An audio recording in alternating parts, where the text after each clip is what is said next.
Before we kick off the town hall, we're going to introduce members of the cabinet that are on stage, starting with Director Angela Woodson. Angela? Good evening, Director Angela Shute-Woodson of Community Relations Board. Good evening, Wayne Drummond, Department of Public Safety. Good evening, Dorothy Todd, Chief of Police. Good evening, Warren Morgan, Chief Executive Officer, CMSD. Good afternoon. Happy Veterans Day. Michelle Pomerantz, Chief of Education. Good evening, John Lear, the Director of the Department of Public Works. Good evening, Sally Martin O'Toole, Director of Building and Housing. I'll take that from you, thank you.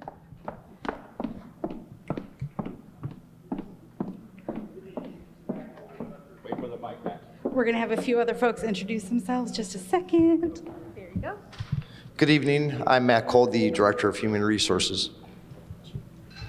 Bonnie Tewan, I'm the Chief Operating Officer.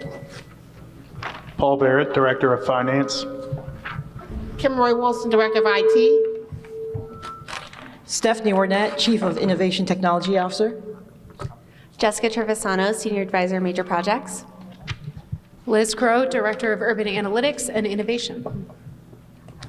Mary McNamara, Director of Aging. Kate Warren, Director of 311. Tyson Mitchell, Director of the Mayor's Office of Equal Opportunity. Good evening, I'm Matt Moss, Senior Strategist for Thriving Communities. Callie Mersman, Director, City Planning. Dave Margolius, Director of Public Health. Mark Griffin, Law Director. Hello, Jamie DeRosa, the Director of Mayor's Office of Capital Projects. Good evening, Alyssa Hernandez, Director of Community Development. Good evening, Marvin Owens, Senior Strategist for the Southeast Side. Hi, everyone. Lucas Reeve, Senior Advisor in the Mayor's Office.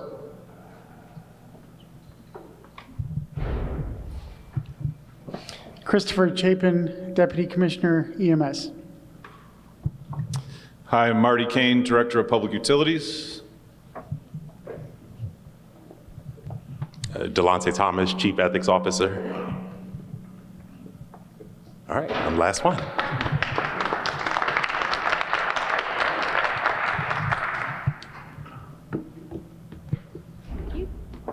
I also want to take a few minutes to recognize our public officials that are in the room. Councilman Mike Polensek.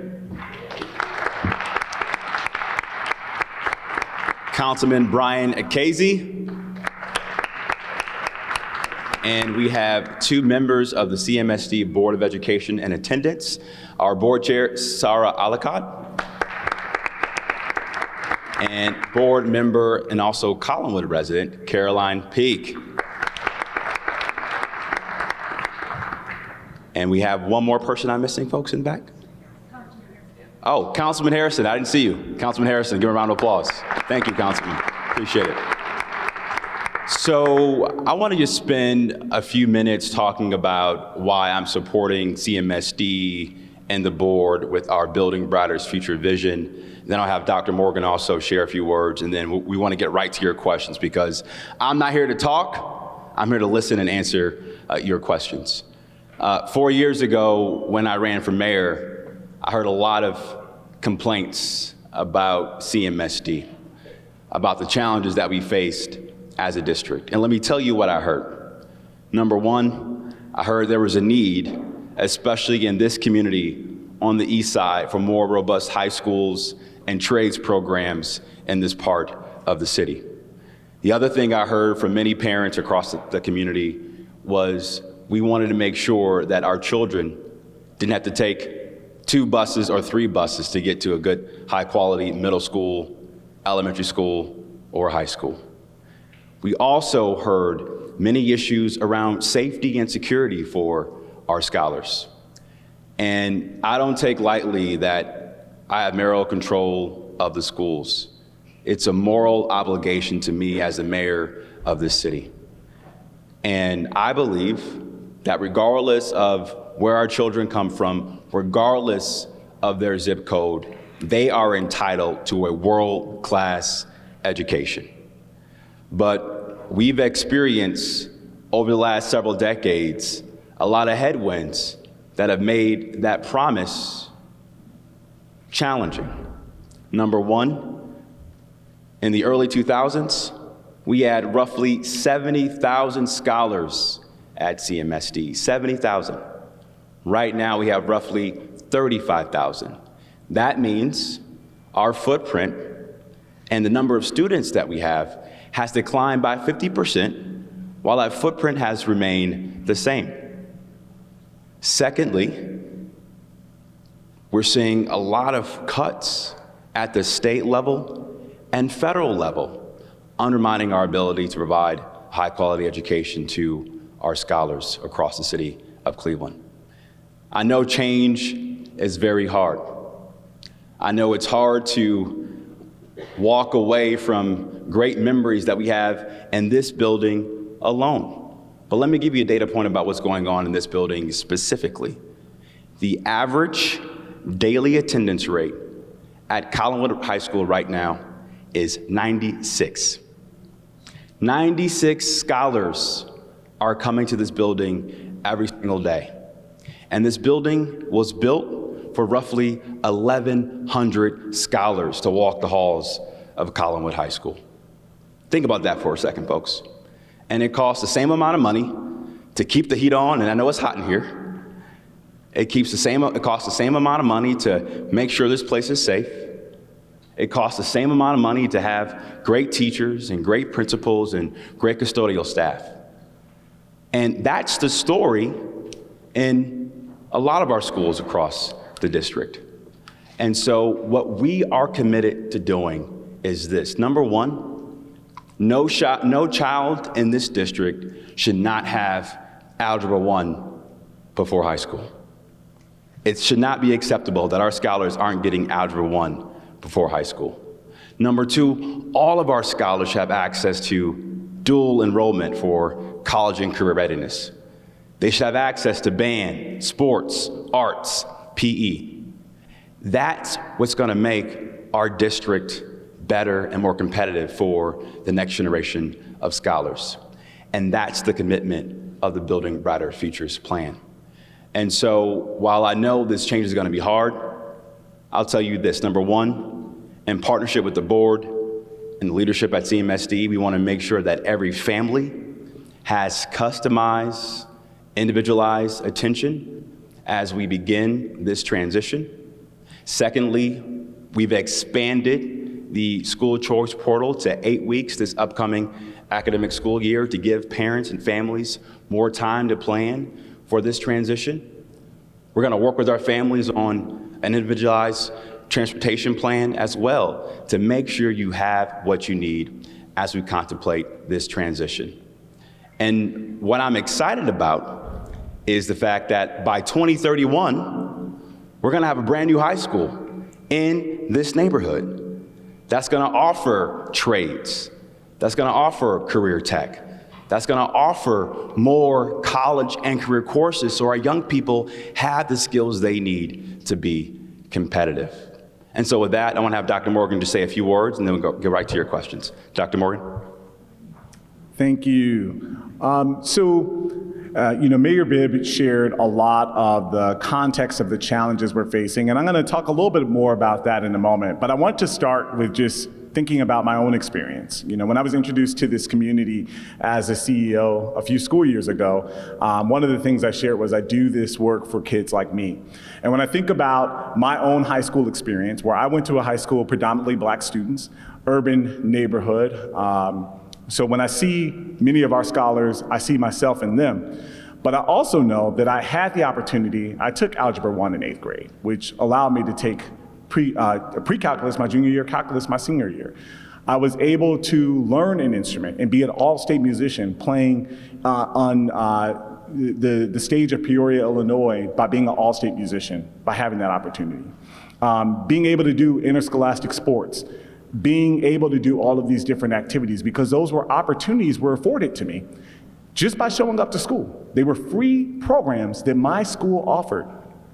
And if they didn't, I don't know where I would be today. Because we know the statistics for young black men in our country, and let's not forget our young black females, or all of our young scholars living in poverty. We know what those statistics are. And if we're not providing those opportunities for them, it's not like the opportunity is waiting out there for them. So I'm grateful for my experience, and there are experiences that I did not have, that when I got to college I was very well aware of, that I was not prepared for. But I was grateful that I actually had the opportunities.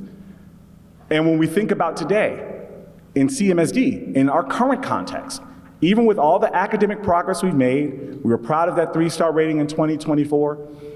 This year, all of our test rates went up significantly. But we know that right now, only 78% of our high schools offer college credit. Collinwood High School that we're sitting in right now is not one of them, offering no college credit to those average 96 students who come here every day. 59% of our high schools offer career and trade pathway programs. Collinwood, where we're sitting in today, is not one of them. No career trade programs. 38% of our elementary schools offer enrichment programs like Algebra 1 in 8th grade, band, foreign language in the elementary grades. Only 38%. That means the majority are not getting those opportunities. And 70% of our students are in new or upgraded buildings. And you guys know that in this community, in this building, this is not one of them. It's one of our lower building condition score. So even with the progress we've made as a school system, as a community, we're failing our kids. Building Brighter Futures is our opportunity to ensure 100% of our high schools offer college credit starting next year. 100% of our high schools offering career pathways and trade programs starting next year. 100% of our elementary schools offering those enrichment courses like Algebra 1, band, foreign language, CTE programs in elementary schools starting next year. And CTE are the trade programs in elementary. And we know that over time, we can get 100% of our students in new or upgraded buildings. And you heard Mayor Bibb saying that this plan, should the board vote on this, would offer a new high school for this community in 2031 in upgraded facilities with trade programs in them. So this is our responsibility to act, to do something for our kids. We've made progress over time, but it's not enough. I'll also share, I know that this plan is big in nature. It calls for 29 fewer schools next year that will leave 18 of our buildings that will be left thinking about for reuse. I know that's big. But I'll say for all those students who are in a school that has an action on them, 100% of them will have equal or greater academic, extracurricular, sports, and student support opportunities. 96% of them will attend an equal or better star-rated school. We can't deliver on that right now. 95% of them will attend an equal or better building condition score. We can't deliver on that right now. And this plan saves us $30 million at least over a course of a few years, which takes us to over about $90 to $100 million towards our $150 million deficit. We can't deliver on that right now. So I know the question may be, can't you not do anything and still offer those programs? We can't afford it. When you have 96 students, one, you can't do the scheduling and the programming to actually offer that program in schools like this and many others across our city. It's not just impacting one community, it's all over our city. We can't afford it. It's not at scale. And also, it's not a good teacher experience because many teachers now have to double up on different courses. Many times they're the only teacher teaching in their grade level or content area. So this is an opportunity for us to scale our resources, make sure we have healthy enrollment in field buildings, and then to give that opportunity our scholars need and deserve. And that's what Building Brighter Futures is about. You know, we've been engaging with the community for about a year on this plan specifically, but we've been engaging much longer than that. As you know, when Mayor Bibb first got elected, he did a listening tour of thinking about education and listening to the community. Then there was a CEO search where there was also thousands of pieces of feedback. And as one of the candidates, I know I read through all of those pieces of feedback that the community said, we want high quality in our buildings. We are tired of not having the opportunities and the trade programs in our schools. And then I did a CEO Listen and Learn tour when I first came in, within my first 100 days, and got thousands of pieces of feedback where people were saying, we deserve quality in every single neighborhood. This plan isn't perfect. It doesn't solve all of our problems, but it's the right step, and it's the right thing to do for our kids now. Because doing nothing doesn't solve our problems, and it doesn't solve that brighter future that all of our kids need and deserve. So I just ask our community in this time, we want to lean in, listen, and hear what we have to do, but this is all of our responsibility.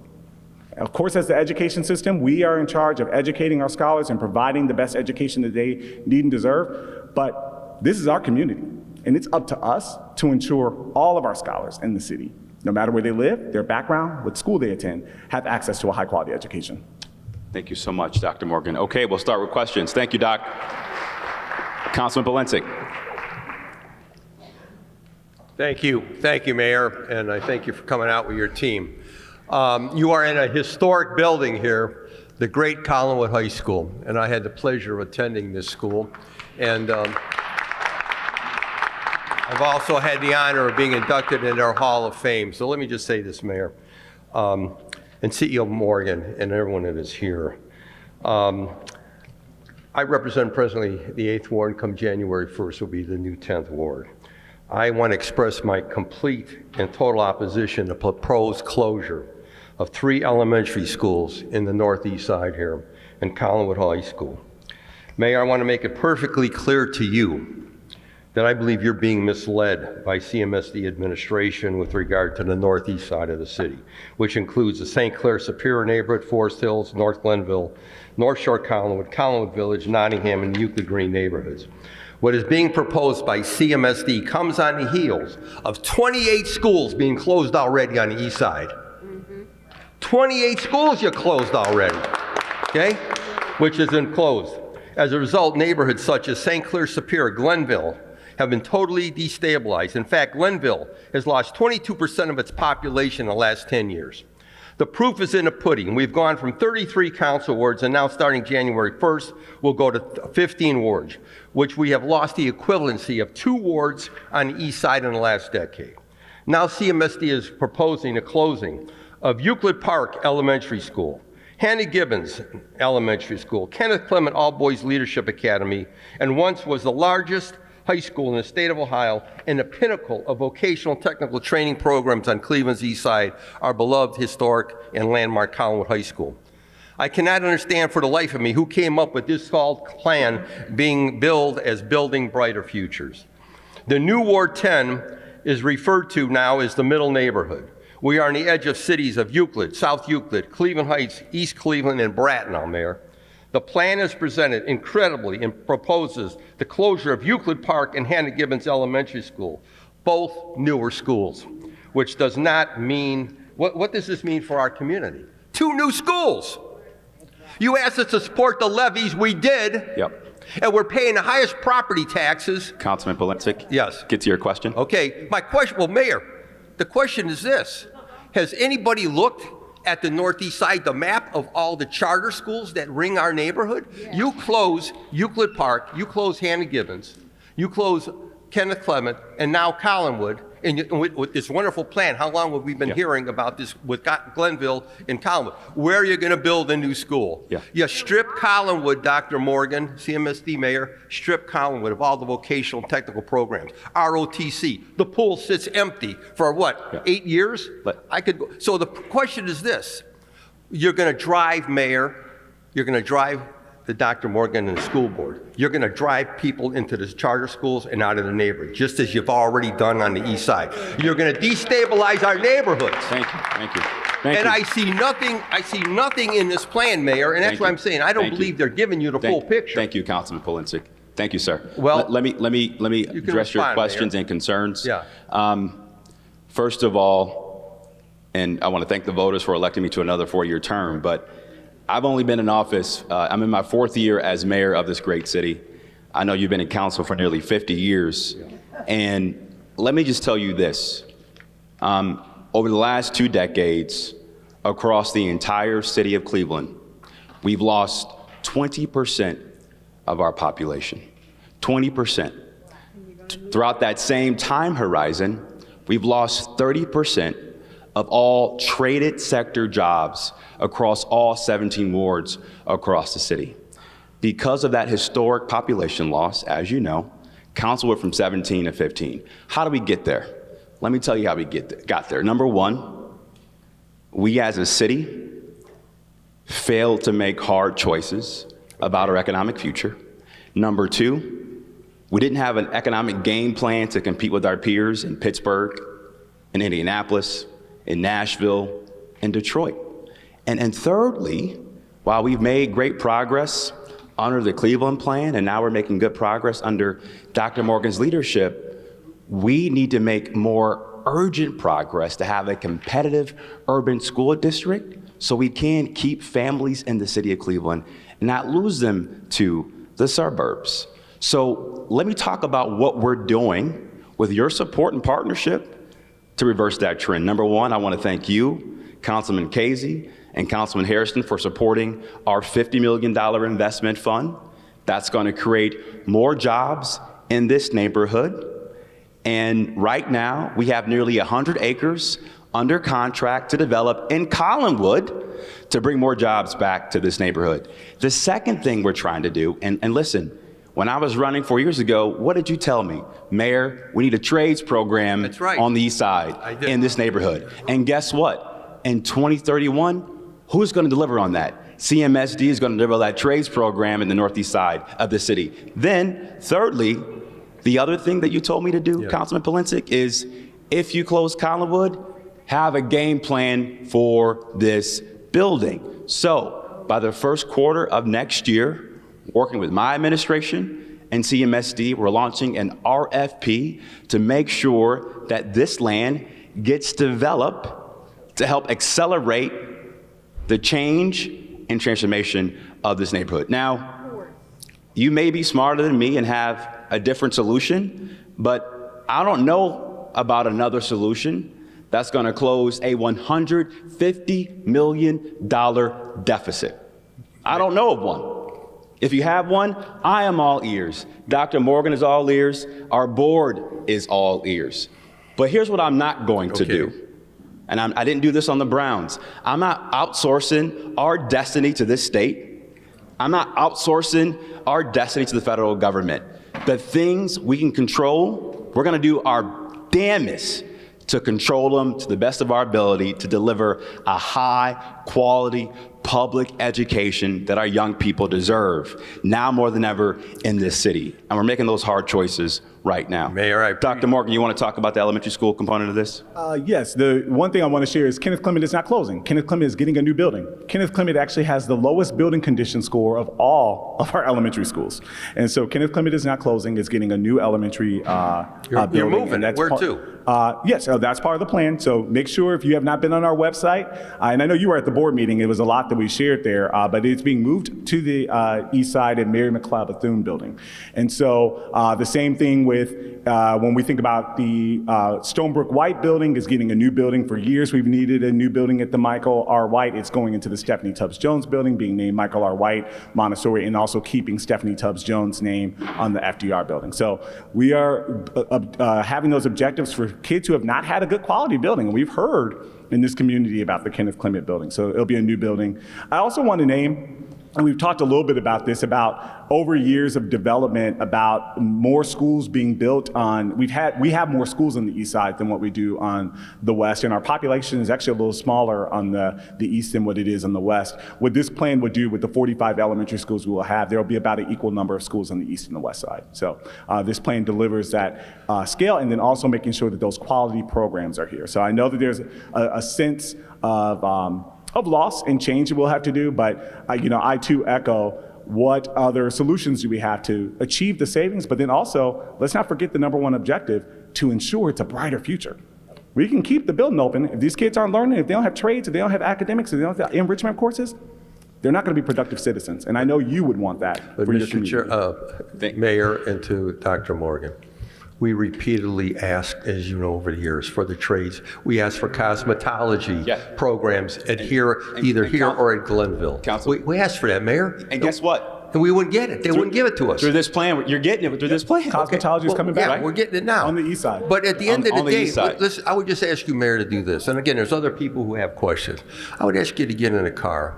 I got the list of all the charter schools right here. And let me just talk about the charter issue. Let me just talk about the charter issue.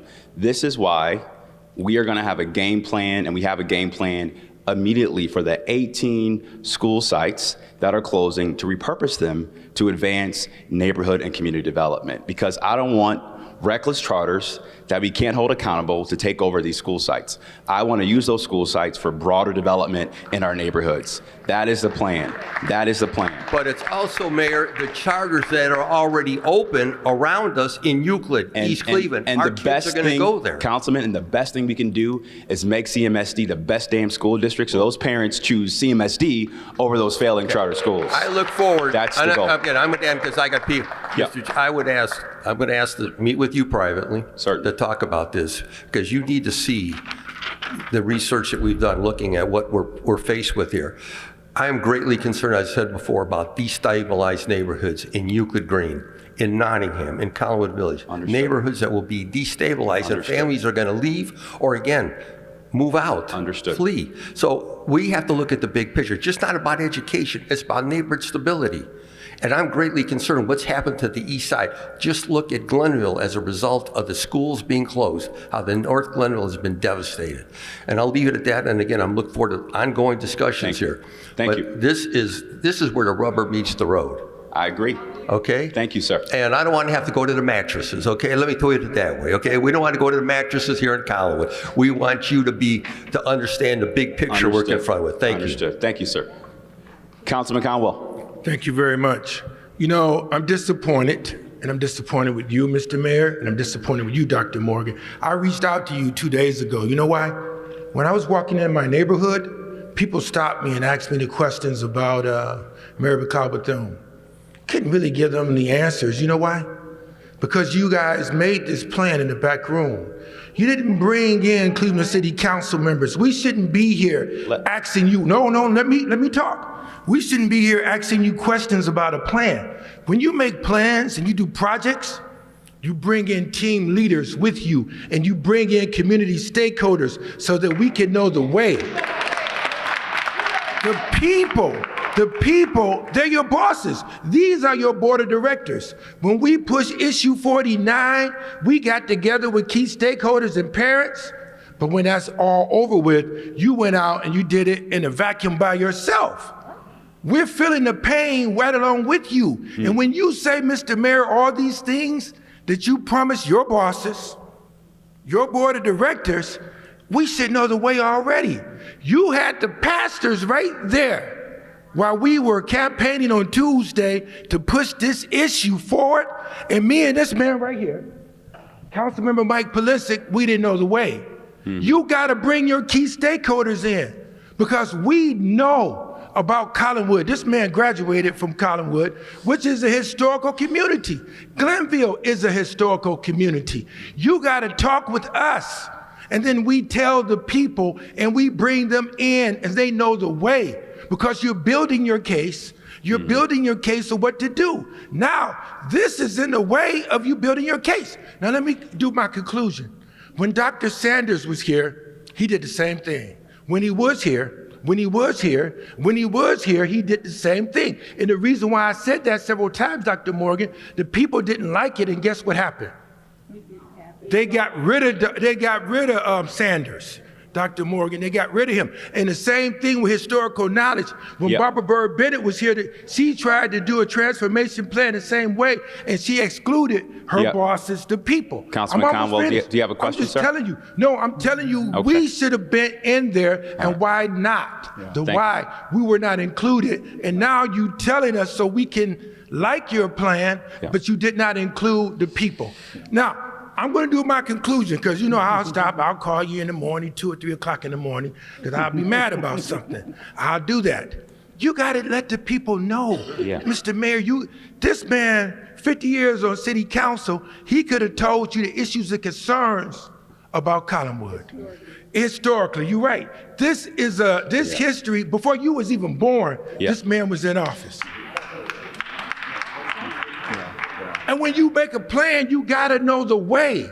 Mike could have told you the way. Kevin Conwell could have told you the way. I'm a graduate from Glenville High School, the home of the mighty Towblooders. But we were not in on your project team, and it's a damn shame that I gotta come here to talk with you about this right here. And I'm one of the leaders. I push issue 49. I Great. walked the neighborhood to push issue 49. Isn't that correct, Dr. Morgan? Yes. So why did you leave me out of this plan right here? Thank you, Councilman Conwell. Thank you, Councilman Conwell. Do you have a question, or is that it? Just a statement? I'm asking you the why. I'm asking you the why because you created the plan. Let me say this. Let me say this. You created the plan. Let me say this. As Dr. Morgan and I mentioned earlier, number one, we did comprehensive community engagement, outlining the challenges, also the opportunities facing the district. CMSD, with the board and Dr. Morgan in partnership, did comprehensive community meetings all across the entire city.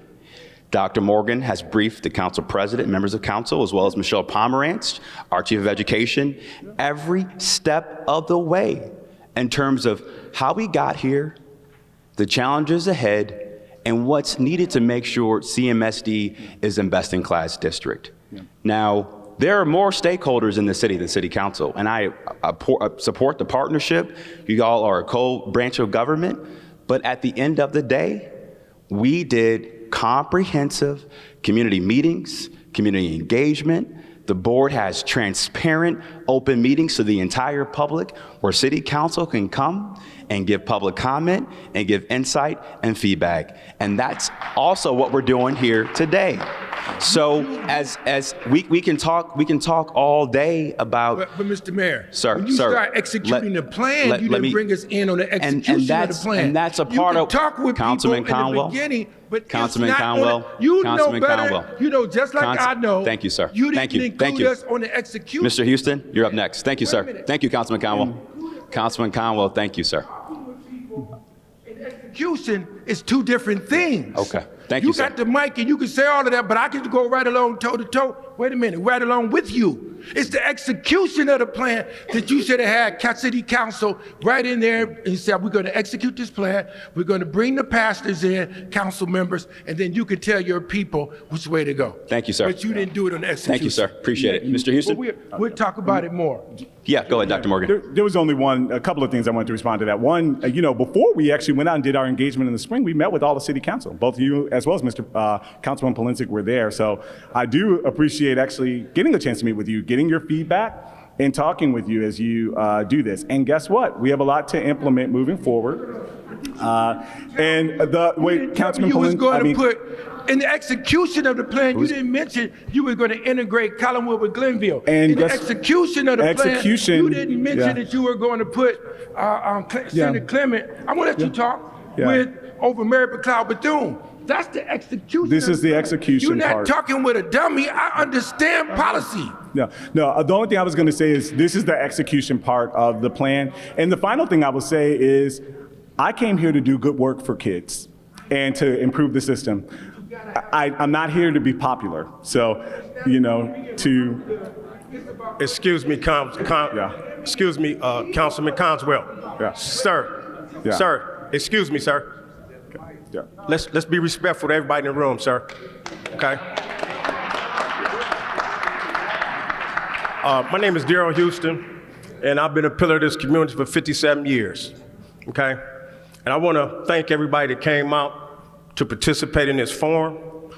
But some of the things that I'm hearing from Michael Polinsik and Mr. Conwell, who both have been here over 20 years, they're complicit to all the things that we're finna discuss tonight, okay? They're all complicit, okay? And what I mean by that is we're losing 2 city council members. That's because we're losing population numbers. That's because we're not developing our communities and we're not advertising for investors to come in our communities, for families to live and prosper, okay?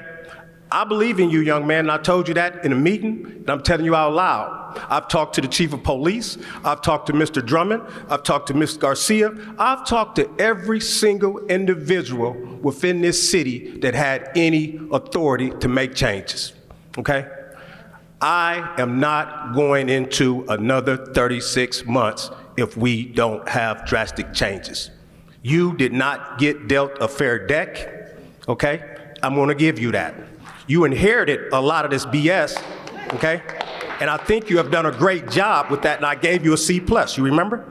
You have done a great job for a young man that all these elderly, older men in here failed to give you any wisdom, okay? All these pastors, they fell in you. Some of your administration, they fell in you, okay? You're a young, African, intelligent young man. And it's appalling to stand here and not see you get the support you're supposed to get from your elderly black leaders in this community, okay? I'm tired of it, okay?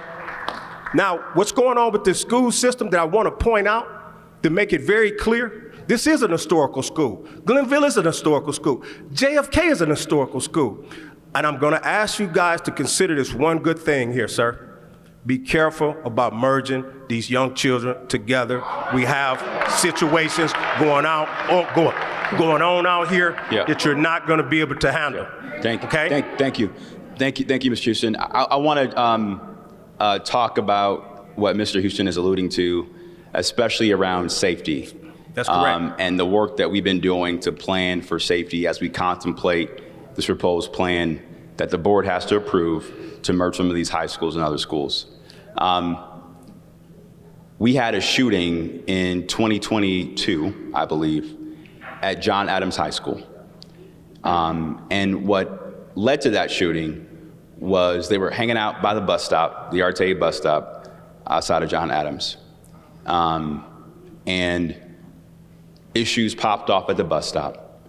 And what that shooting taught us was the city of Cleveland with our police department and our violence prevention organizations and staff inside City Hall, we're not talking effectively to CMSD, their police staff, and RTA, and other external organizations, like MyCom, for example, right?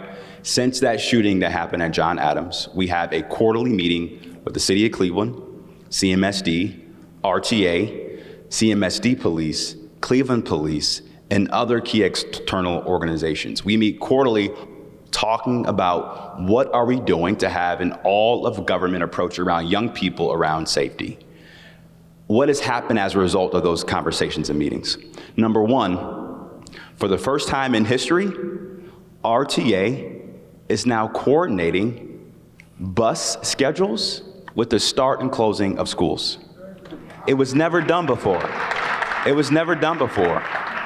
Secondly, historically, the city of Cleveland and CMSD weren't really coordinating with the right level of intention around making sure young people have productive things to do in the summertime. Because I know when I was growing up, I was either at Vacation Bible School, the Boys and Girls Club, I was doing something, and when them street lights came on, my behind had to be in the house, right?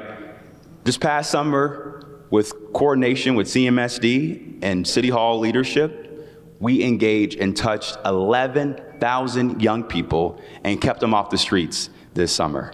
So we don't take lightly the importance of the city of Cleveland working hand in hand with CMSD on making sure we address these safety concerns. Now let me tell you this, as we contemplate this transition, CMSD police, with my command staff, and other grassroots community organizations are working side by side to make sure we address the safety concerns of some of these mergers. We contemplated that in this proposed plan. And I know there's been historic beef between certain neighborhoods versus other neighborhoods, right? We understand that. Collinwood and Glenville, we recognize that. But let me tell you this, there are 96 students in this building, 96. So, as we do this transition, we will work with these families to make sure they feel safe, and we have the commitment from the board and Dr. Morgan to build the right kind of culture in this new high school. So I want to have Dr. Morgan and then maybe Chief Todd talk about some of the safety things we've been planning. Dr. Morgan? Yeah, as Mayor Bibb shared, we already have a coordinated safety group that works together to think about safe passage that not only includes Cleveland Police Department, the CMSD Police Department, but RTA, Cleveland Public Library, and we're already thinking about how those efforts double up. Also with this plan, this allows us to have actually more security officers in our buildings because we won't have as many security officers spread thin, so that allows us to support that. The other thing I would say is we're an open choice system. And we've been an open choice system for nearly 2 decades now. And so students come from all over the city currently. There are many, when we did our analysis of where students are actually coming from to attend high school, there's a student attending Collinwood right now that actually lives in the southwest side of the city and is traveling all the way here. And we don't know those circumstances why they're coming here, but neighborhoods are already currently mixing together. And the efforts we've been doing actually has decreased serious incidents in schools over the past few years. So we want to continue to double down on those efforts. And then the other thing I would say about choice enrollment, families have the choice. Students will have the reserved seat at their welcoming school should the board vote on this plan. But they also can choose any school that they would wish to choose if there are others that will meet their needs. So those are things that we'll look into, and I do appreciate that feedback as we move forward. Thank you, Mr. Thank you, gentlemen, and thank you, ladies, for your attention. Todd, Chief, go ahead. Chief. Yes, thank you. So one of the things we've done is we have developed a really strong relationship with CMSD Police. Chief Dotson communicates with us, not only through emails, phone calls, but constantly in text threads. If they have a concern at a school, a concern with a student, an event that's coming up, we constantly communicate and formulate plans and how to address it together. So this is an ongoing partnership that we have, and this will continue, and it will continue to grow stronger as we proceed through the next school year. Thank you. Thank you, Mr. Houston. Next question. Hello, I want to preface this with who I am first. My name is Sarah Hodge. I'm a lifelong resident of Cleveland, Ohio. I am not a resident of Collinwood, but I am a teacher here. I've been going to Cleveland School since I was 4 years old. I'm a graduate of East Tech, and I've been teaching for 25 years. I have 2 specific questions I want to ask, but I have to preface it to make sure we have facts. And because you guys are speaking up there, I love you all, but you're not telling facts. There are 89 ninth graders right now who attend Collinwood High School. You pay me overages for my 5th period class. That's not possible if only 96 people attend. You may prove it by going into Power School right now, log into Power School, and count the number of students. We erased all of our no-shows from our data. So you may log into Power School right now. The other thing is that I want to correct a couple of things. You're saying that we don't have the ability to offer algebra unless we close schools. All teachers get a 4 through 9 certification who teach in junior high schools and K-8s. So the 4 through 9 certification allows you to also teach 9th grade, which is Algebra 1. So every single math teacher you currently have in Cleveland schools who has a 4 through 9 certification could have been teaching Algebra 1 already. It does not require the closure or merger of 39 schools. Why? Because you didn't hire people when people retired. In this school currently at Collinwood, we have an open position for 5 years for physical science, filled by a long-term substitute. We have an open position for multiple years for a special ed teacher. You can merge us with Glenville, but you will not provide high-quality instruction until you hire teachers. The last thing you mentioned was music. You received a grant from Melinda Gates to provide music at every K-8 and high school in the whole district. And that money was misused either by you or Eric Gordon, I don't know. I don't know who misused it, but it never went towards instruments. It never went towards teachers. It never went towards anything. The other thing that you're saying too is that you're closing because 20% less people live in this neighborhood, but you're closing 90% of their schools. How can you close all of their K-8s, all of their high schools, all of their junior highs? You have not given people who live up in a corner of Waterloo and Lakeshore an option to get their kids to school safely. You're saying 13-year-old, 6-year-old, get on a bus at 6 a.m., walk to the bus stop on Waterloo, walk to it, then ride it all the way down 152nd Street in the dark, and then ride all the way down St. Clair with rival gangs who want to kill you. So those are the facts that we have to get straight before I even talk about my question. So that's just, and then the other thing is you said at the beginning of your presentation that you would want to avoid, and you spoke with people about avoiding 2 to 3 bus rides to get from school. You are now dooming this neighborhood from kindergarten to high school to 2 to 3 bus rides every day to get home in the daytime and in the dark. It doesn't matter. 2 to 3 bus rides for every person. That's what you said you were against. You also said that we cut the schools. You're cutting the schools because of low population. We had 150 schools in that first thing when you said it was 70,000 students. We do not have 150 schools now because we already comprehensively cut the number of schools that we had. And we cut it because we were down to 38,000. So we've already made the cuts under Eric Gordon to cut the schools, and that's what Mr. Polinsik was trying to say to you when you cut them off. That we've already cut 28 schools. We've already cut elementary schools. We've already consolidated. That's just correction of information. And I'm not trying to embarrass anybody. Now I'm going to go to the 2 questions that I have, and they're for you, Mr. Bibb, okay?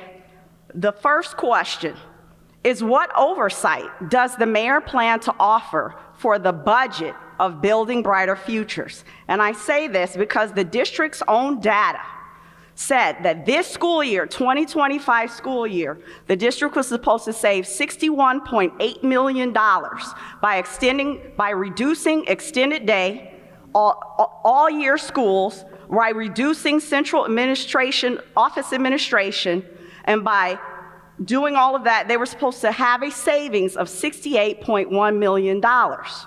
You've projected that you would have a $151 million deficit 5 years from now.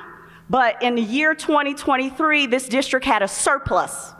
That is published. The budget for 2024 was not published.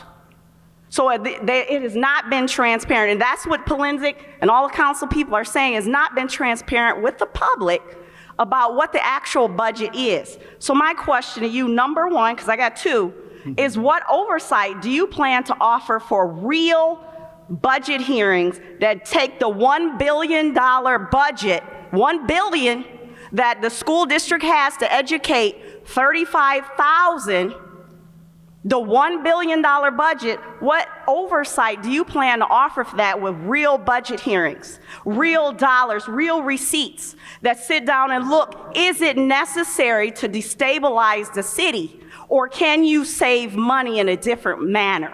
Because that's not happened, it's not public, it's not transparent. If I want to see what the water department budget is, I click on their website. And I could see the budget, I could see what they spent, I could see what they owe, I could see their receipts, I could see every column. Okay, so what is your plan to offer oversight for Building Brighter Futures budget? Thank you. First, thank you for your commitment to our students. We appreciate your service to the district.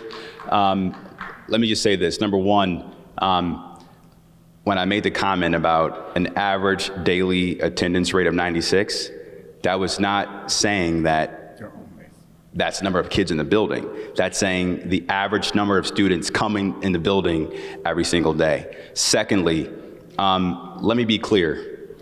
When we went to the voters last year and got support for our levy, we were very clear in that campaign, and this community overwhelmingly supported that campaign and that levy campaign and that levy effort. We said we have a declining number of students across the entire district, too many buildings, not enough children, to make sure we're offering high quality options in every part of the city.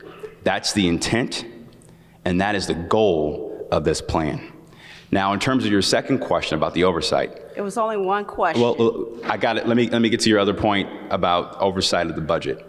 I have full confidence in our board chair and our board to help manage the budget in partnership with Dr. Morgan.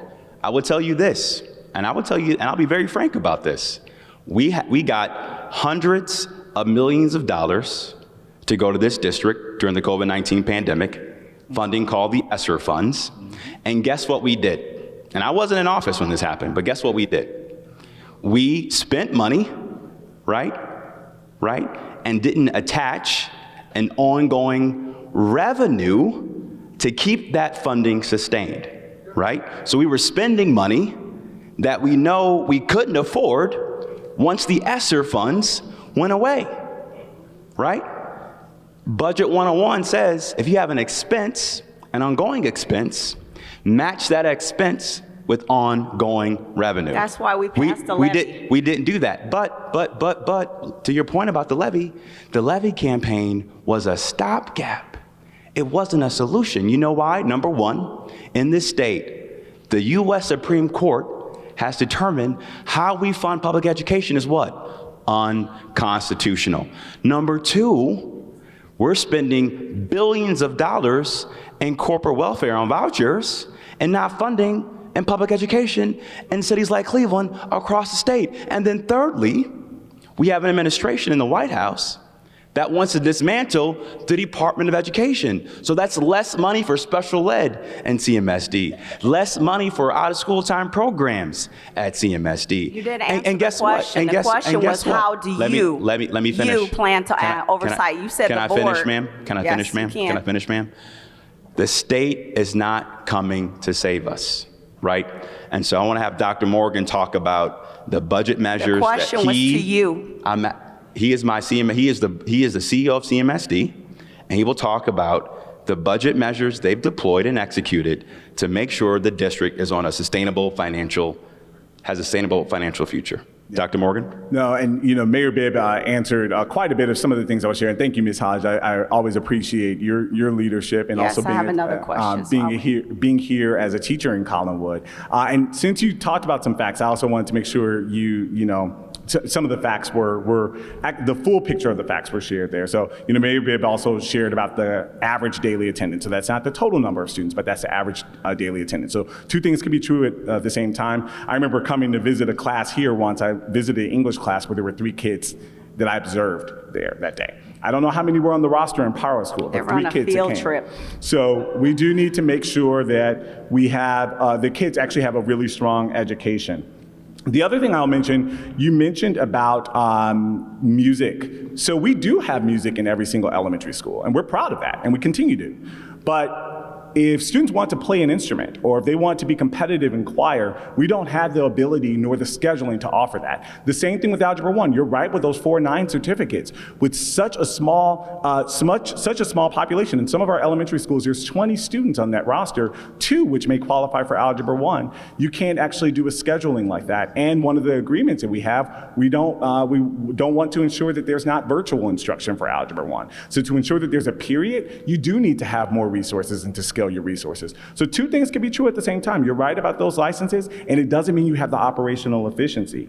You mentioned about the 23 budget. Mayor Bibb shared that correctly. We had the ESSER dollars. When I entered in, the district was in fiscal precaution. Because of the measures we've taken, we exited fiscal precaution. We have not been in fiscal precaution since. Each year we've been taking measures. And if you want to see the budget one, I can share it with you, but it's also on board docs. Actually, our chief financial officer just presented a presentation to the board in October where you can see our budget. We are required to submit a 4-year forecast twice in a year, in which we need to be in black in the year and 2 years out. Once we've exited fiscal precaution, our district has not been in risk of being taken over by the state because of the measures we've been taking.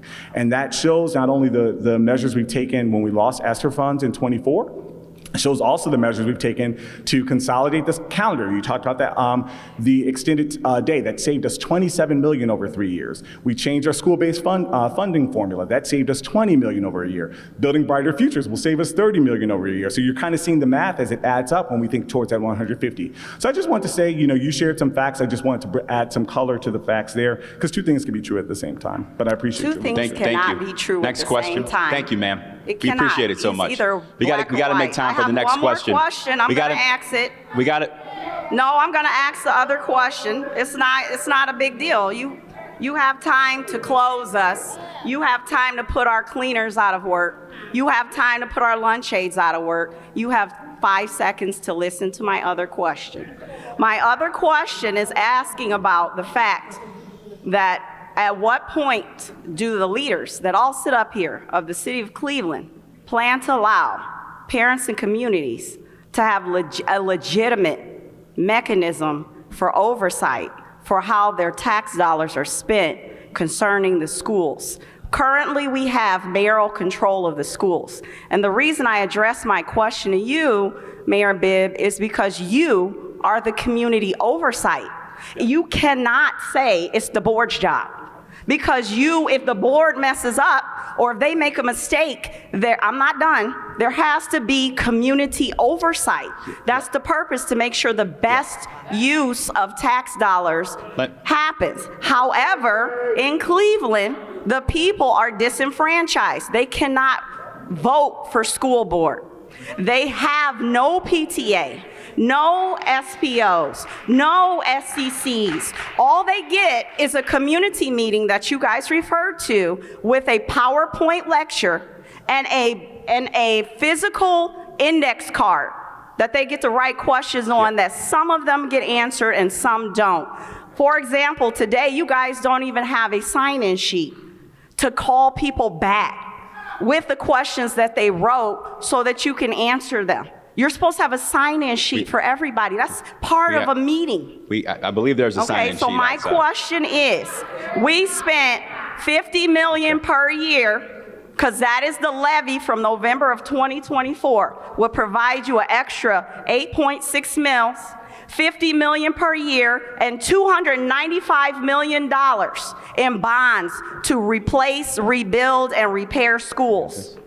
At what point does the leadership of the city of Cleveland plan to allow parents and community to have a legitimate mechanism for oversight? Because if you refuse to provide oversight with mayoral control, are you going to go with us on the plan to make sure that the voters are re-enfranchised to vote for their school board? Thank you for your question. Thank you. I appreciate it.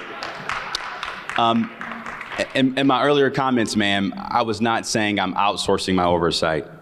I meet weekly and monthly with Dr. Morgan and the board.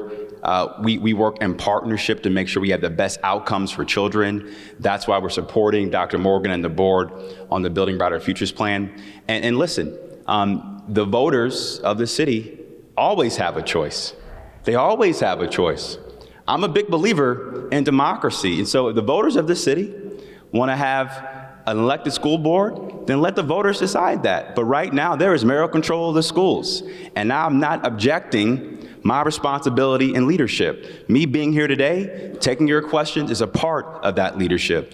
Us making the hard choices to make sure that this district can provide a high-quality, equitable education from Collinwood to West Park is a part of what we're doing right now. Now, if you have a grand plan to solve a $150 million deficit over 5 years, I'm all ears. Thank you. I'm all ears. Thank you. Thank you. Next question. Thank you. Thank you so much, ma'am. I appreciate you so much. Next question. Good evening, Mr. Mayor, to the panel, Dr. Morgan. My name is Greg Wheeler, and I am the head football coach here at Collinwood, as well as the assistant basketball coach. I'm also a Collinwood High School graduate, and I also reside in the Glenville area. Right. So I have a very unique perspective about what's actually going on here. And I think what I would like to do, first of all, I have some issues with some of the integrity of the process, so to speak. Try to take the emotion out. Let's just deal with business. Okay, so one of my questions, I have a couple of questions, and I'm gonna try to get through them real quick, and I'm really hoping that I get a comprehensive response, okay? If the school buildings that house Collinwood and Glenville are in unsatisfactory condition, aren't there better sites available to house these populations? That's question number one. Okay. Other schools have been consolidated with Glenville in the past, which were East High School and MLK. They have already attempted to consolidate Collinwood into Glenville in 2019, but the community fought against the merger. If Glenville cannot maintain the population after 2 consolidations and the Collinwood community doesn't want it, why try again 6 years later? Okay. And several schools that are being closed were built after 2000. The district states that closures and mergers are needed due to enrollment decline. There are indicators that tell school districts where to build schools and if a school would be viable. What data and statistics were used to justify rebuilding schools in areas with declining enrollment?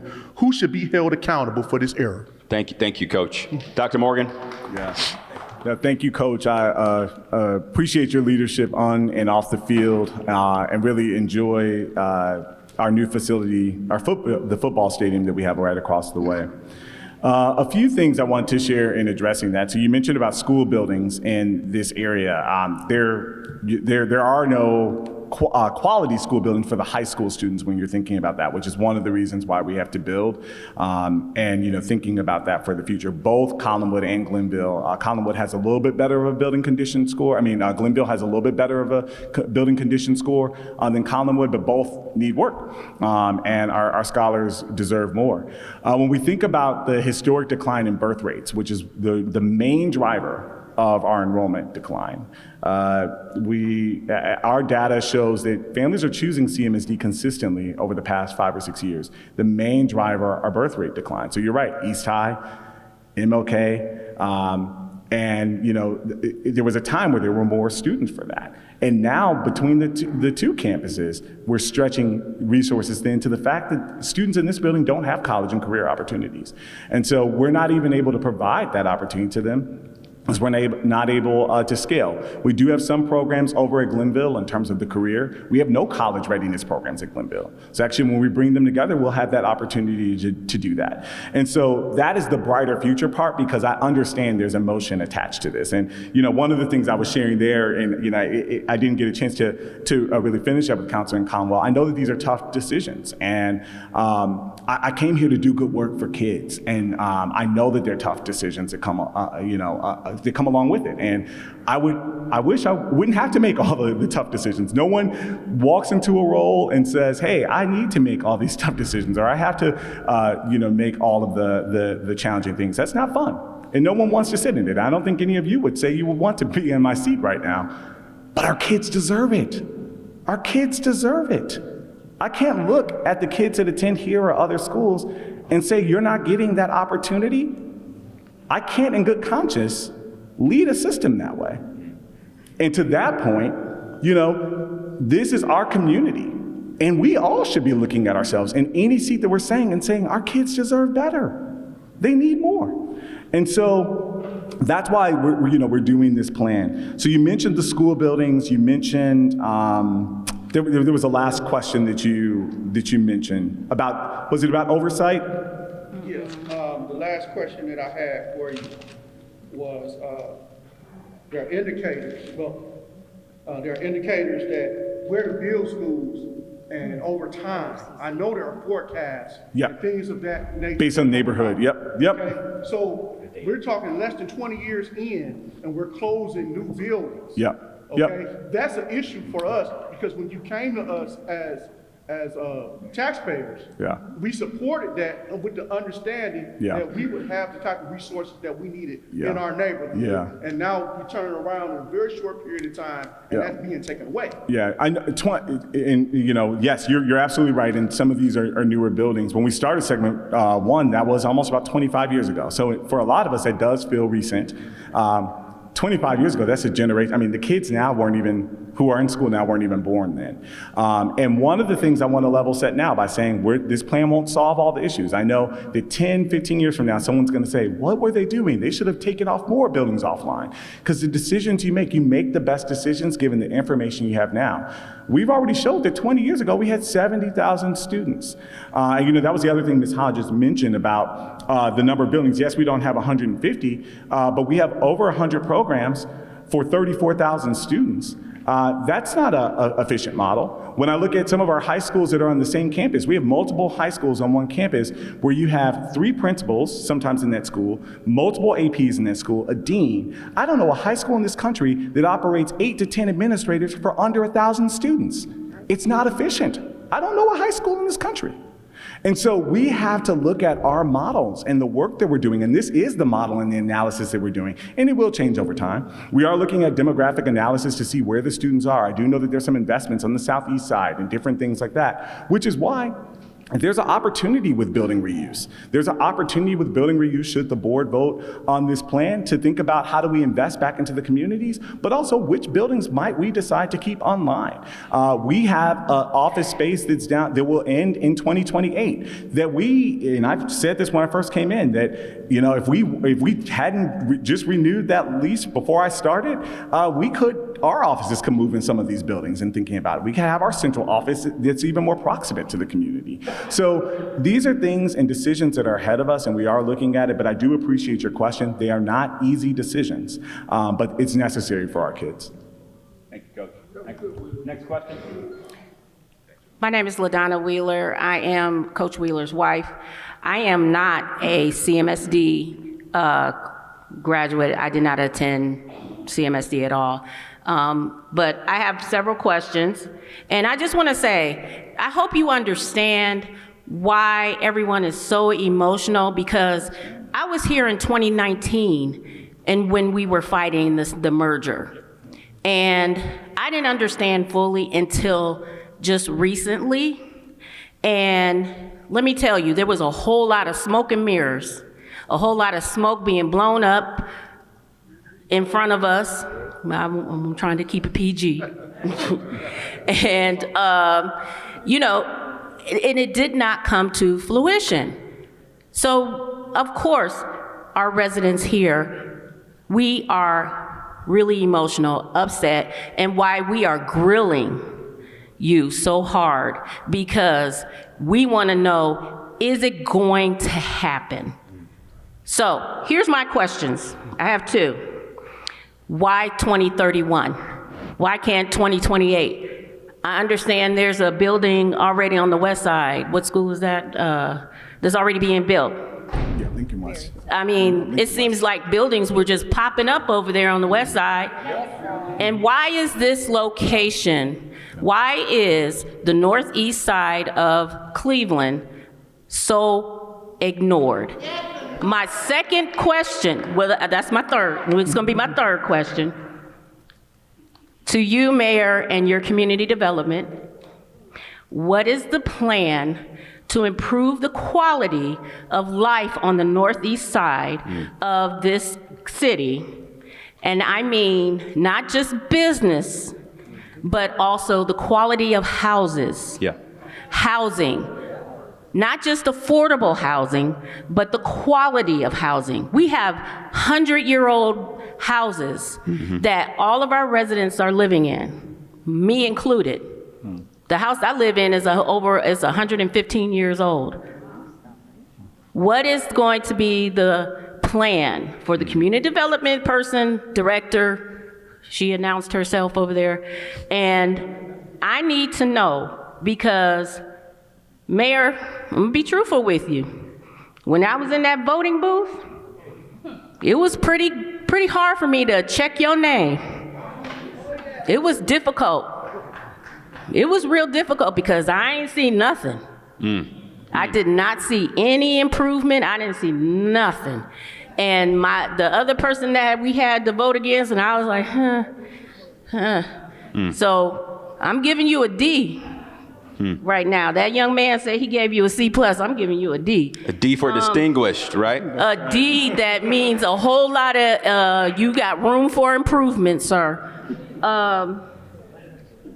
And I mean, what would be the plan for quality of housing, and not just the housing, the business buildings here in this area. They are so run down. Our city on this side of town, it looks horrible. Okay.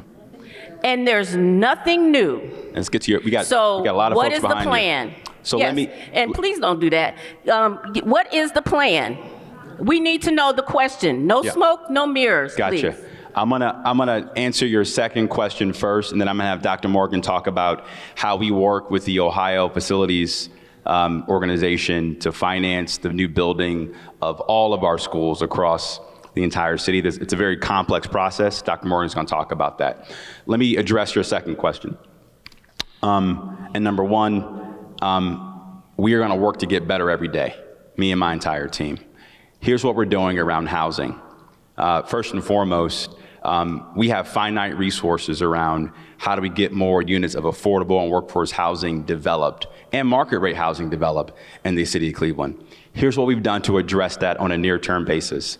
Through council support and partnership, we launched a $100 million housing investment fund, all focused on bringing online more units of affordable and workforce housing.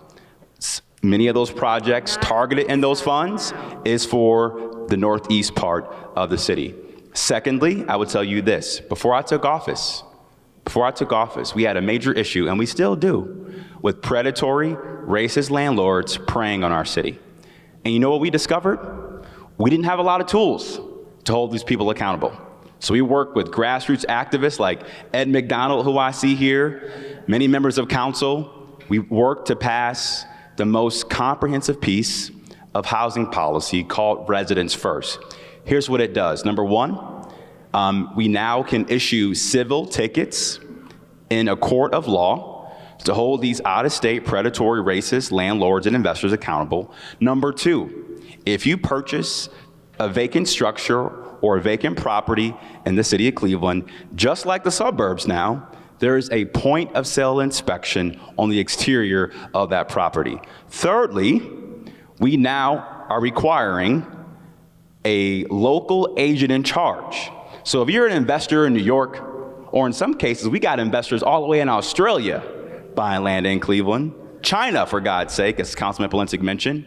Before this law got passed, we didn't have any way to hold these folks accountable in building and housing court, or even criminal court in that case. Guess what? We passed that law. Now, every out-of-state investor has to have a local agent in charge who lives in Northeast Ohio that we can hold accountable in a court of law. Because of this, we just got a settlement in Shaker Heights for $20 million. $20 million. So, ma'am, I'm frustrated with the pace of change. I'm frustrated with progress. I want to get better, right? And we've been working as quickly as we possibly can with City Council to increase and improve our housing stock. The last thing I would say about this is this, about small businesses. Historically, we had too much red tape and too much damn process for small businesses to access our storefront renovation program. We just streamlined that process so it's easier for small businesses to access that grant program. There is more to do, absolutely, but we are trying to create the best conditions, especially on the east side, for good quality job growth, good quality housing stock to attract and retain families. And as I heard from many voters knocking on doors, what do they want in this neighborhood? Number one, a trade school in the northeast part of this city. And number two, high quality schools. And we believe this plan will get us that long term. Dr. Morgan, you want to talk about the first question? Yeah, a few things I want to share. So you mentioned 2031. That's the earliest we could do to deliver on the process, because once we get approval, the board and the state approved us to build a new high school. You have to go through a process of getting the floor plan and the architecture design for it, then there's community engagement with it, then you break ground, and that's about the soonest we have for it, the 2030-2031 school year. Same thing with the new Lincoln West, which started a little earlier, but they'll be in 2030. So that's the process that takes place. The other thing I will say, and I know in our community meetings we shared this about the Northeast side, in the Northeast side, for our traditional elementary, comprehensive neighborhood elementary schools, 100% of our elementaries in the Northeast are actually newer. They were built in the last 20 years. So when you're talking about investments, Actually, we just closed 2 buildings last year on the west side because they aren't quality buildings. We closed Walden. We had to emergency close Newton D. Baker. There's several other buildings on the west side that we haven't been able to develop. So that's actually one of the myths when we went out in the community. The northeast and the southeast side actually has newer buildings, which is one of the challenges with them being under-enrolled. There's some of these buildings that are being recommended to be reused. So there has been an investment in Northeast, and we also want to think about the programs. I don't want to sound like a broken record here, but I wasn't here in 2019 when the decision, probably sitting in a room like this with a lot of passion, lots of great ideas, lots of great questions that everyone's bringing tonight, and the decision was made not to do anything with this school. And years later, enrollment hasn't increased. We still have no college and career programs. We're on Senate League probation actually at the school because of the enrollment, that we can't even have enough students to do sports. That's not the quality experience we want our scholars to have. And it's not what they deserve. And so I do ask, as we have the passion in this room, and there's so much passion, and I shared before, no one wants to make the tough decisions. No one wants to have to be that hard to make the hard decisions, but we must for our kids. And so I just wanted to make sure that was something that was shared as well. And we're working closely with OFCC. The final thing I'll also share is we have a bond accountability council that it's an outside council, so a bit of this actually gets to the accountability that's set up to hold the school system accountable, not only for facilities, but also in some cases some budget issues. It's an outside council. It's been set up for a couple of decades now to really hold the district accountable on the way we're going through our segment plans and also the way in which we're spending the funds towards that. So that is something we have in place and an entity that supports us. Oh, Thank you so much. One question. Where is the new school going to be? We're working on that. We're working with the city partners to actually figure out where that land will be. That's a big part of also why it takes that time. We have to develop that land. Yep. Thank you. Sir? Hi, Gene Fearing, 71 graduate, Collinwood.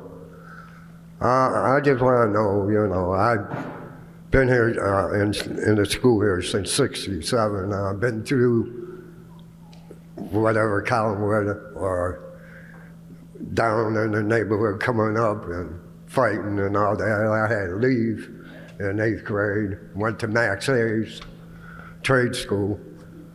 Had to leave Max Hayes because the foundry was bad over there, and I wanted to graduate from Ford foundry, but then I heard they were closing up, and I ended up with General Motors, Coit Road. A long-time Collinwood resident. Got a good job at Collinwood. Went to Fisher Body, Coit Road plant. Went to Fisher Body, Euclid plant. But all this was, I started here when it was 7th grade, all the way to 12th. How come this don't happen from Glenville to Collinwood and merge with Collinwood, or even these grade schools, because they were 7th grade back then? How come we can't go 7th, 8th, 9th, 10th, 11th, and 12th like I did? Thank you. Dr. Moore, you want to talk about, from an educational standpoint, what it means from 7 to 12 versus 7 to 8th and then 9 through 12? Exactly. That's one of the things I know when I was doing my listening tour, there were questions about grade configuration. We did ask the community for it. There were some people that are big on grade configuration having middle schools. There were others that said they would not. Actually, there were more that said they would not. They liked the K-8 structure than the high school structure. But either way, there's a lot of research out there about middle schools and what the grade configuration has. And you can find research that is for that configuration. You can find research that is not. But we found more than anything, it's important that our kids have a middle school experience, and we can deliver on that middle school experience by actually having the enrollment necessary in our buildings. So when we're talking about those enrichment courses, in a lot of our elementary schools, they're so small where there's only 20 6th graders, maybe 25 7th graders, 13 to 14 8th graders, and they're not switching classes. They're not able to have different courses. They are in one class, and then we're throwing them into high school, and they're not prepared. And so we can deliver on that middle school experience by actually having more students enrolled in a building bringing those enrichment courses back, and this plan actually calls for having CTE, which are those trade programs, starting in the 7th and 8th grade. And so that is actually part of the plan, to actually have that middle school experience, and that'll be in every single one of our elementary schools as well. Thank you, sir. Thank you so much. Next question. I want to tell you something. I'm going to tell you a little story. I lived on Maple Street. Oh, I think I knocked on your door. Yes, you sure enough did. Yeah. And the young lady I had in my porch with air conditioning on it. And I was playing Miss Aretha Franklin, the gospel album. You walked up on my porch, it was carpet all the way down. I sat in front of your office several times to see you. I didn't get through. I said, oh, Lord Jesus, he's a hard man to find. Now, me and my girlfriends, we talk about you. We say, he looks like a nerd. But let me tell you something. Let me tell you something about a nerd. A nerd, he's very educational. He's a multi-billionaire. He rides to work on a skateboard. And he owns all types of stuff on the internet. You see him come to the White House all the time. They call those nerds. Nerds now is the new sexy man. I wish I would have married a nerd. Put it that way. But you know what? I think you got good knowledge in you. You told me at our Maple, there was a school right there. Yeah. You told me, you said, we ain't gonna tear it down. They put a gate on our Maple school. The kids could lift it up, tear it down. I went around. Now it's a big giant gate there with my money. I told the boys I grew up with to cut the grass. Y'all made a rule. If they take a lawnmower and go down to the Justice Center and get a camera and take a picture of the field and bring the camera back, the boys get the money. A couple boys got together, they cut in the fields, they hit the picture, they get the money. I even seen one man walking with a camera from down there to the field and cleaned it and get the money. That stopped. But a couple boys went ahead on with it, sir. Now they big managers with the trucks coming down it. They stop at my house. Yeah. They say, I remember you. I said, can y'all go over there and work with that school? They cleaned it up. They got it together. It is spick and span. Our Maple School, I went to. Collinwood High School, I went to. Glenville, I went to. Margaret Spellicy, I went to. I even went to St. Aloysius. Come on now. I'm telling you, and let me tell you something. When we did something bad, trust me, we was punished in the right way. Yeah. Downtown Justice Center didn't have our ages in it. Okay? You knew when you did something wrong and you fell asleep and you felt that cover come off that bed and that whip come across your leg, they didn't go to school and the teacher say you had child abuse. No, they didn't have a number to call for me when my mama got me together. Okay. But guess what? I ain't in jail. All right. Guess what? I ain't got no record. You got your question, ma'am? I'm going to get to my question, but you got to listen to what I say, because I want you to give me my question, and I also want you to understand where my question is coming from and how much I love my street.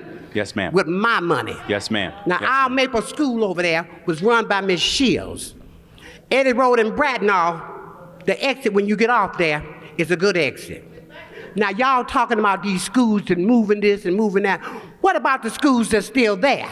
They're standing there, getting dirt on them, and then they turn them into crack houses. Then they're going inside of them. You know, they found somebody dead in the back of our Maple School. You know, all he got was a pole and some tissues and some bottles and some candles. Mm-hmm. Well, it's all gated up now, sir. Mm-hmm. It's all cleaned up. And I got 2 questions for you and that police lady right there. I got 2 questions to let y'all know when y'all came down my street. Yes, ma'am. You seen them fields? You seen the 4 houses I own? You seen all that, but God didn't bless me. Now, they was clean, it was pretty. I got 2 questions. Yes, ma'am. My husband came out from the backyard, and you'd raised out your hand to shake his hand. He was a white guy. They say I'm mad for the money, maybe I did. Let me tell you something. No comment. She went to it ain't gonna be no comment made. She came to my husband, you right there, lady, with your pretty hair today.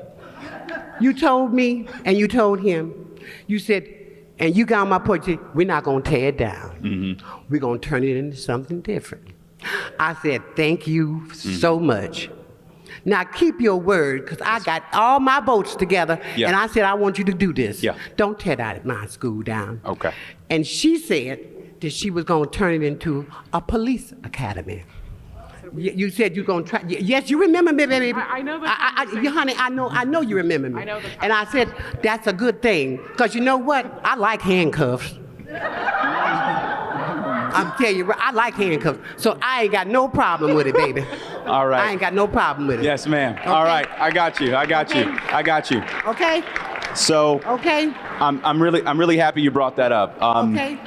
So now do what you say, because I went to go vote for you. Yeah, I know. It was a bad day. I appreciate you. I was worried about my reins getting taken, but I went on ahead and voted for you. I got you. So let me just say this. One, I agree with you 100%. That's why we've been working very closely with the board and CMSD and my staff and team at City Hall to make sure that if the Building Brighter Futures plan is approved, we have an immediate strategy for these 18 school sites. That's right. So what can that mean? Well, number one, it can mean redevelopment for housing or mixed-use development.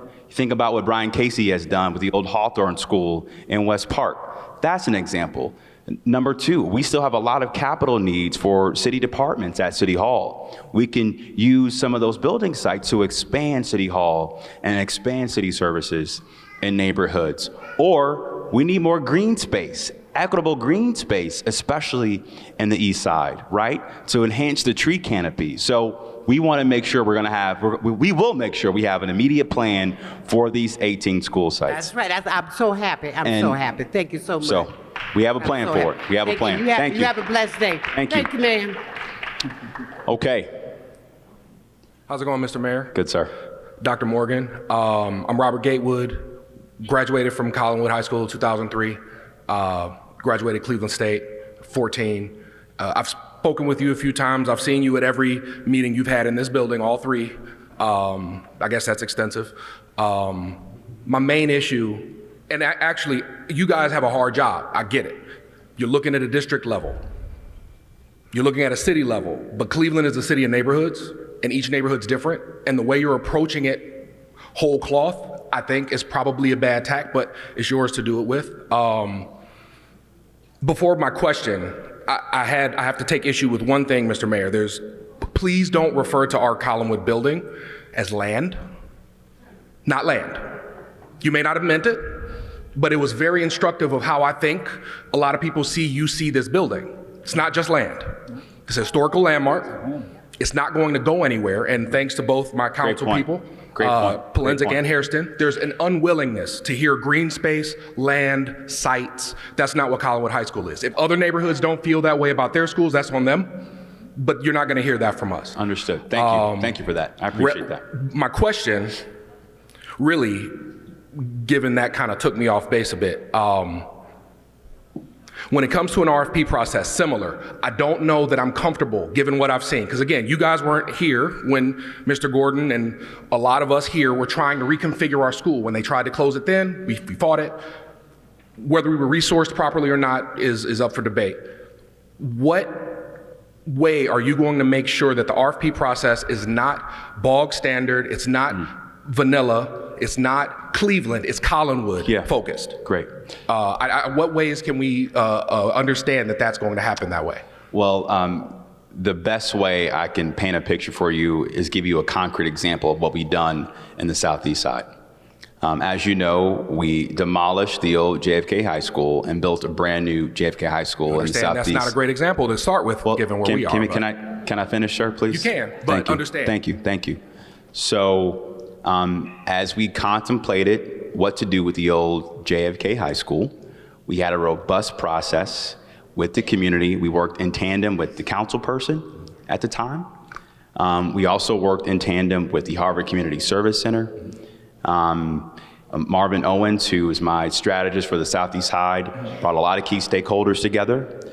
And now we have a robust plan to redevelop the old JFK High School site into a catalytic development in the Lee Harvard neighborhood with community input. Certainly. Now, if the board does approve the Building Brighter Futures plan, and if we get approval, we will move forward with an RFP and work in tandem with Councilman Polinsik and this neighborhood to ensure whatever we develop or reimagine for this historical site, it's reflective of the needs, conditions, and the aspirations of the Collinwood neighborhood. And there is a lot in the pipeline for this part of the city. I talked earlier in my comments, you all were a historic site and neighborhood for legacy industry and legacy manufacturing. And those sites have sat empty and vacant for generations. We are doing something about them now, right? And now imagine if once we hopefully bring a trade school to this part of the city, that could be a great pipeline to the new jobs that we intend to attract and retain in this neighborhood, right? So we want to make sure whatever we intend to do, if the board approves this plan, that we do it in consultation and concert in community with residents like you. Can I get one quick question? Yes, sir. Yes, sir. Can I get your commitment and understanding that this is a historical landmark? Absolutely. You understand that this building cannot be knocked down? Absolutely. My apologies that I failed to mention that. Thank you. My apologies, sir. Thank you so much. Yep. Next question. I want to just say, Dr. Morgan, I know this is a hard job. I've been to pretty much 60% of the Building Brighter Futures, and I understand. I'm a parent who put their kid in a CMSD school. I do not live in the district. I do not live in the city. But we chose to send her to the Performing Arts School because we trusted what was going on. Now, I'm speaking here as a parent, but I'm going to put on my organizer hat because I am actually a parent organizer with Ohio Organizing Collaborative. And one of the things, this is not for you, Dr. Morgan, you are okay in my book, but Mr. Bibb, Mayor Bibbs, when are you going to take a legitimate stand and stand up against State Representative Matt Huffman, who is taking dollars and funding them to private schools, because that's what has not been mentioned, is that a lot of our dollars are going to fund private education for parents who have the funding to send their kids to private education. I say this being a parent who had to make a choice. I live in Shaker. I had to make a choice to send my child 1 year to a private school. And when I was told by that private school that I could be given a voucher when I make 6 figures, is asinine and backwards. Mr. Bibbs, I think it is highly suspect that you planned this after the election, a week after the election. I have a PhD and I have an undergrad in political science. This was strategy, my brother, strategy. And the last thing I'm gonna say is I know you have class because your cousin is my neighbor, Leon, and Jennifer and all the rest. I know. And so when you sat up there and you were cheeky about the slips and you had no intention of writing down our questions and getting back to us until you got called on it. That's not true. I'm gonna tell you. Yes, ma'am. It is unacceptable that a mayor of a major city is not taking a stand on these vouchers. It's asinine and backwards. Yeah. Well, I yield. Thank you. Thank you. Thank you for your activism. And I don't know if you missed my comment earlier, but I was very clear that this race to the bottom, unfortunately, where we have people making 6 figures, getting vouchers, is gutting public education in this state. And I will make a stand, but I will also say, not only is it up to me to use my political power, but we in this room got to use our political power and vote as well. This is a we. This is a we thing. This is a we thing. This is a we thing. So, all right. Thank you. I'm Tarisha Sims. I'm currently a CMSD parent. I'm coming up to this microphone for, taking a totally different stance in a sense. Just to let you know a little bit about me, I'm a former private school parent, and when my son went to private school, I paid out of my pocket. I lived in East Cleveland, and I transported him every day on the bus. And his school didn't even take vouchers. I'm a former charter school parent. I'm a former virtual school parent. I'm a former Montessori school parent, and if I'm pronouncing this incorrectly, forgive me, Emilia Reggio parent. So I'm saying all this, and I'm a former CMSD student, a former PTO president of Kenneth Clement, way back when you had that, and I'm a former student of Mary McLeod Bethune. So I'm coming to you to let you know that I have diverse backgrounds in education, and I'm coming from a different direction. You mentioned the Building Brighter Futures and high quality educations. I want to let you know that it takes more than CTE programs. It takes more than everything you mentioned to build those types of schools. The one thing that I'm appalled about is the culture in these schools. How can you build brighter schools, high quality education, when a teacher told me in front of my daughter that her getting an F, a 62% was okay? Because there's other kids who got a lower F. How can you build high quality schools when you have teachers with that mindset for our students? Low expectations. So it's more that goes into that. The other thing is new and innovative models. When I go to these schools, they're taught the same way I was taught when I went to CMSD. How come we're not using adaptive AI, AI teachers, to work alongside our teachers, not replace them, and give our teachers a new role in the classroom as a facilitator? That way it frees up her time to do more of the CTE, more of the hands-on projects, and why are we not looking at flipped classroom models? Yeah. So if we're gonna build future schools, we gotta be future thinking. And we're not. Kids are disengaged because schools are boring. I'm just gonna tell you, I would not be interested. So my question is, what are we doing alongside of those things? Because it's not gonna replace teachers. Yes, it may upskill some, and that's an opportunity for that. But we need to look at the way that we're presenting curriculum to kids in a more innovative way, and adaptive AI can help these kids who are struggling. My daughter takes fashion design, and the teacher is struggling with getting the kids to understand how to add an additional inseam of a ½ inch. Why? Because they can't understand how to add that. So you're speaking about algebra in middle school. How can they do that when they don't even know basic math? Ma'am, thank you so much for your question, and I want to apologize that you and your child had that experience with that teacher. And that's not, I'm sorry, but that's not the first time. I'm sorry. I'm so sorry. PTO president, and you don't, and you and hear you a lot. and you don't deserve that. I know that the board and Dr. Morgan, we want to make sure we have teachers who don't believe in the poverty of ambition for our young people, that hold them to the highest standard, that push them to achieve their God-given potential. And I believe that this plan will give us the resources to do just that, investing in AI education for young scholars, making sure they have financial literacy education before they graduate. Not only the trades, but having access to healthcare education as well too. Computer tech, like you just mentioned.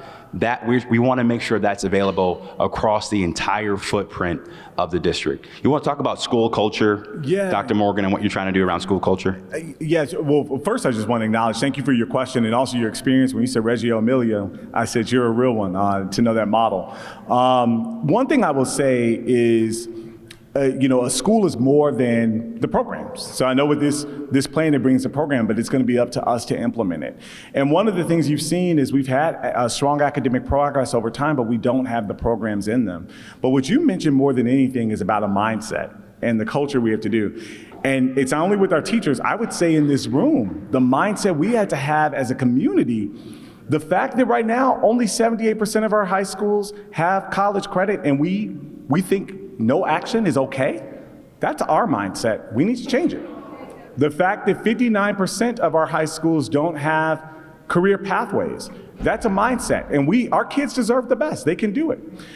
The other thing I would say is you mentioned about the Algebra 1. We have kids currently right now in some of our elementary schools that are scoring in the top tier. We just did our math presentation to our board when we had to present our board goals and guardrails. Daniel E. Morgan on the east side, there are 3 kids. Yeah, I see the principal in the back. 3 of her scholars performed in the highest tier, the highest scoring tier on math at Daniel E. Morgan, but we don't offer Algebra 1 there. And so imagine those kids that actually are scoring in the highest tier and they can't even be challenged. And so I love your question, I love your charge. There's work we have to do around culture, and there's mindset, not only within the system, but as a community, because our kids can do this. They can rise to the occasion, and they deserve the best. One of the things we shared at the State of the Schools, out of one of the mouths of our own babies, she said, just because I live in poverty doesn't mean I deserve a low poverty education. And we deserve to give all of our kids the best. And so I thank you for your question. It's a mindset for all of us in our entire community. One quick thing, I want to know how I can get involved in this, because when I go to my kids' school, they talk about parent engagement, but yet when I walk into the school building, I'm looked at as if I don't belong there. Yeah, that's great. Yeah, no, I want to know how I can get involved. When I asked the principal how to get involved, I was told there's no more PTO. I was told they didn't have a parent ambassador, but they were going to be given one, but hadn't been given one yet. So I want to know, how can I get involved? Yeah, we have a Chief Farmer Cole that's here. Lisa's going to talk to you right now. Yep. Thank you, ma'am. Is this our last question? I think so. Yeah. I think you're our last question. Good evening, everybody. Oh, Mayor. you are? Oh, sorry. My apologies. Yep. Thank you. Good to see everybody. Happy Veterans Day. To my former council, Michael Polinsky, I think he made a good, strong point. I came out of here nearly 30 years ago, and where you stand, Mayor, I received the Principal's Award nearly 30 years ago. My nephew goes to school here now as we speak, and what you're doing for him is in vain to my legacy here. And my question for you all, what are you going to do for him to keep this school open? Well, as you know, the Building Brighter Futures plan contemplates merging Collinwood and Glenville. And in that new high school, we're going to have more programs, more investment to make sure that legacy is not in vain. And you have my commitment to work in concert with community to preserve that legacy of Collinwood, preserve those stories, make sure we don't lose touch of what this high school meant to this neighborhood. So working with my administration, Dr. Morgan and the board, you have our commitment to do whatever we can to preserve that legacy if the board approves this merger. Thank you, sir. This is our last question. Thank you. Yes, hi. My name is Robin Robinson. I am the Executive Director of Sankofa Fine Art Plus. I have my institution is right across the street from Glenville High School. We've been established since 1999. My question is, there are 2 rival entities, Collinwood High School, Glenville High School. They're rivals academically, they're rivals athletically, and they have rival gangs.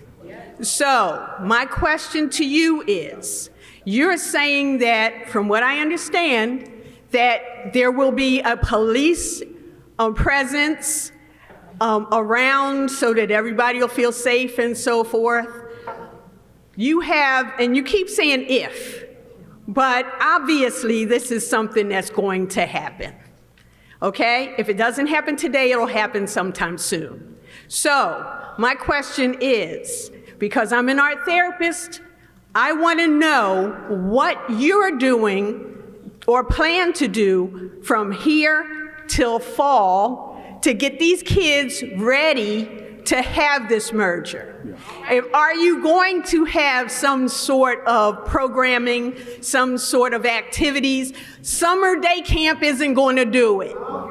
So if you actually want to have a cohesive, non-violent merger, because if it doesn't happen in the fall, it'll happen in the winter, it'll happen when, the daylight savings time and everybody's leaving school in the nighttime, it's going to happen. Yeah. So my question to you is, what are your active plans for these children from 9th grade to 12th grade when you're saying, okay, your home is closed, you're going to step to this step home, someplace that you know you're not going to be there, it's going to be, a very hostile situation. I'm right across the street. I don't want to be present in that type of situation, in that environment. So what are your plans? I want to have Dr. Morgan and then Director Woodson also talk about what we're doing already, what we plan to do with those students from both Collinwood and Glenville. Dr. Morgan? No, I appreciate the question. I know this is one of the biggest things I hear. So a few things I want to share. One, I have experience having done this when I was a high school principal in Chicago, and I remember there was a gang in my school, full-fledged gangs in my school. And when one of the schools closed and it merged, I was wondering why that next year my building was on fire. And needing to, multiple fights that were taking place. And that was on the west side of Chicago. And we're talking about the Vice Lords and when, you had gangs like GD Folks and Breed. So I want to let you know I have this experience in being on the ground myself, leading a school doing that. But what I learned from that process is you need community partnership. And we had that already within, I remember talking to Mayor Emanuel, I said, on the street corner of my, right in California, they're selling drugs, there's gang activity, it's taking place coming into my school. And I learned then that there needs to be a commitment from the city team, from the mayor, and others that really are working with the school community to support that. We have that commitment already in Mayor Bibb. We already have a coalition that meets on a regular basis to talk about that. We have a gang task force and also different things that we look at with the Cleveland Police Department. We work with RTA to think about routes and how we can actually support students with safe passage. We have a student advisory council that's led even by our humanware department that's already thinking about how the cultures can merge together. So there's a lot of work that we have to do. I'm not saying everything will be perfect, but there's my own experience that I have leading this work. There's work that we're already doing. And serious incidents are already significantly down. It's going to be really important to ensure that those serious incidents stay down. And then also really thinking about how do we ensure that we can engage scholars in the active discourse of the schooling process, where they're actually engaged in academics and extracurriculars and sports, so that they actually are busy with their time and actually have things to do that is not taking them away from this. So I just want to let you know that you have my commitment with it. I have experience with this. I've lived through this. And so we will ensure that this is work that we're doing as well moving forward. Okay, Director Woodson. Just one second. Just as a community stakeholder, Glenville is a very cohesive community. So as a community stakeholder, will we be involved in that conversation? Yes. That's all I want to know. Yes. Director Woodson. Sure. Just to piggyback, through the Community Relations Department, we do have a street outreach team that is present in the schools, presently in Ginn, Collinwood, Glenville. Something that we did the last 2 years with the help of the support of our city council people is we took the high risks, the ones that don't come to school all the time, the ones that have noticed for tardiness, or are coming back into the school from either our Cuyahoga County Detention Facility or our Ohio DYS. So we've got them interested throughout the school year about just different curriculums, like why are you not paying attention in school, trying to get them back on track. Once they got on track, we promised them a trip. We've been taking them on a college trip. Now, we were told That's crazy. Why would you take Glenville, and Collinwood, who are very competitive against each other, put them all on the same bus and think they're gonna act right and go on a college trip? We've done it 2 years. They become friends. The friendships have been amazing. We did not know Bright Futures was even gonna happen when we first implemented this, and it's growing, and we hope to take an even bigger trip coming in the spring of 2026. Great. Well, Dr. Morgan? Yeah, one other thing I was going to share to that point that she shared there, it goes back to the mindset question that our parents shared here. If we don't raise our expectations of what we actually think our kids can do, they can do this. They can live in productive peace and culture and harmony together. Let's raise the bar. Our kids can do it. They've shown us, and that's a great example. So I'm excited to figure out how we're going to plan this together, working with community. But our kids can do it. They'll raise the bar. Great. Well, yes, absolutely. Let's give yourselves a round of applause for coming today. We appreciate it. I forgot to do this at the start of the meeting. Any veterans in the room? If you're a veteran, please stand. Let's give our vets a big round of applause. Thank you for your service. Thank you for your sacrifice. We have another town hall on Thursday at Tremont Montessori. So if you want to come up and give feedback there, we'll see you on Thursday. God bless you all. Thanks so much for coming. We truly appreciate you. Thanks.